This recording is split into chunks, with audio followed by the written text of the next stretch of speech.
સૌ આમ તો ચૈત્ર મહિના શરૂ થયો ત્યારથી માતાજીની રમેર અને આપ સૌ ભુવાજીના સમાજના દર્શન કરવાનો મોકો મળ્યો. સાથે સાથે ચૂંટણી થઈ એટલે સતત તમારી વચ્ચે રહેવાનું થાય છે કે માતાજીનો પ્રસંગ છે એમ ચૂંટણીનો પણ પ્રસંગ છે. ત્યારે આપ સૌના ખૂબ જ આશીર્વાદ છે. રંજા પરિવારની આમ શિકોતર માતાની રમેર નિમિત્તે આમંત્રણ આપ્યું. માતાજીના આપ સૌના દર્શન કરવાનો મોકો મળ્યો એ બદલ આપ સૌનો ખૂબ ખૂબ આભાર. નમન તમારા ચરણોમાં શીશ ઝુકાવું છું. આપ સૌ સમગ્ર બનાસકાંઠા જિલ્લાની 18 આલમ જ્યારે બનાસની બેન જેની બેન માટે પહેલી વખતની ચૂંટણી એવી છે કે આઝાદી વખતે બ્રિટિશો અને અંગ્રેજોને કાઢવા માટે ટાટા અને બિરલા ફાળો આપતા હતા પૈસા આપીને. જ્યારે અંગ્રેજો સામે લડાઈ લડતા હતા ત્યારે પૈસા આપતા હતા. અત્યારે અમારી પાસે ટાટા કે બિરલા તો નથી. અમારા માટે તમે સૌ ટાટા બિરલા છો, ગામો ગામ પૈસા આપી નોટ ને વોટ આપો છો એ બદલ તમારો બધાનો ખૂબ ખૂબ આભાર.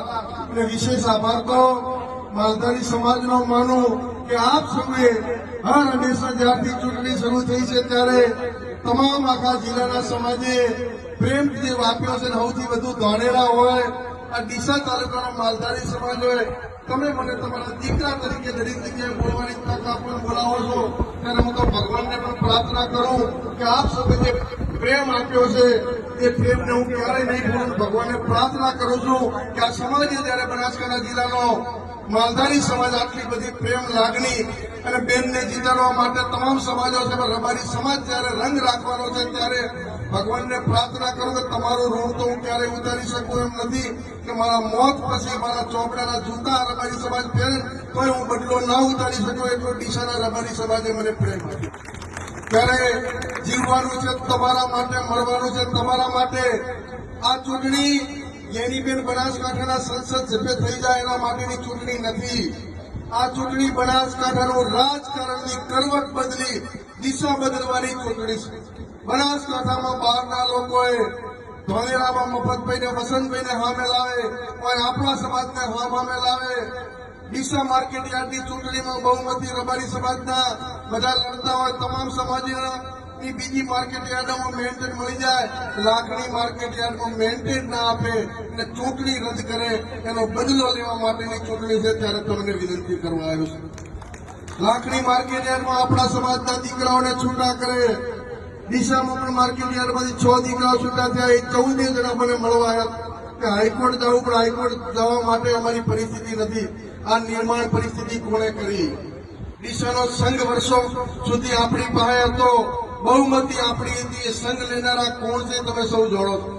ચૌધરી સમાજમાં પરબતભાઈ હોય, પરથીભાઈ હોય, દલસંગભાઈ હોય, જય સાહેબ તમામે આ જિલ્લાને સિંચો હતો. પરંતુ બહારના જિલ્લાના લોકોએ આવીને આ જિલ્લાને વેર વિખેર કરી અને સૌથી પહેલો એટેક આપણા સમાજ ઉપર ભાગલા કર્યા છે. વાવથી થરાદ. હવે તમારે હું તો ધોનેરાએ કીધું હતું કે હવે થરાદમાં 1.5 વર્ષમાં લોકો ગળે આવ્યા છો એટલે તમે ડીસા ધોનેરા વાળા હા સમજો એટલે કે હવે જગ્યા નથી, નજર તમારી બાજુ છે ધોનેરા ડીસા. એ તમને વિનંતી કરવા ત્યારે 7મી તારીખે આપ સૌ જેની બેન માટે હાલ બનીને ઉભા રહેજો અને મતદાન કરાવજો. અને ડીસામાં તો આવતા સખર હારા થયા છે. ડીસામાં બીજાની બેનને 10-15 હજારની લીડ મળવાની છે. એ જસના ભાગીદાર આપ સૌ બનજો. સમાજના દીકરા તરીકે તમારી પાસે ખોળો પાથરું છું. આ ખોળાની લાત તમે હવે કોઈ રાખજો એવી પણ વિનંતી કરું છું. અને આ ચૂંટણી બનાસકાંઠા જિલ્લાના ભાજપ કોંગ્રેસના તમામ આગેવાનોનું ભવિષ્ય અને બનાસકાંઠાનું ભવિષ્ય ઘડવાની ચૂંટણી. ત્યારે આપ સૌને વિનંતી કરું છું. અને વિશેષ તો જે રબારી સમાજ માટે ભાગલા પાડી પ્રેશર કરવાની પરિસ્થિતિ નિર્માણ કરનાર વ્યક્તિ જો આ ચૂંટણી જીતી ગયા તો તમામે તમામ સર્વ સમાજોનું રાજકારણ ખતમ થવાનું છે. આ ઘમંડી લોકો છે. પણ આજે તો તમે લાકડીમાં પણ જોયું છે, બજરંગ બલીના આશીર્વાદ હતા, પ્રિયંકાજી આવ્યા હતા અને આખો દિવસ વાદળછાયું વાતાવરણ છોડેલો રહ્યો.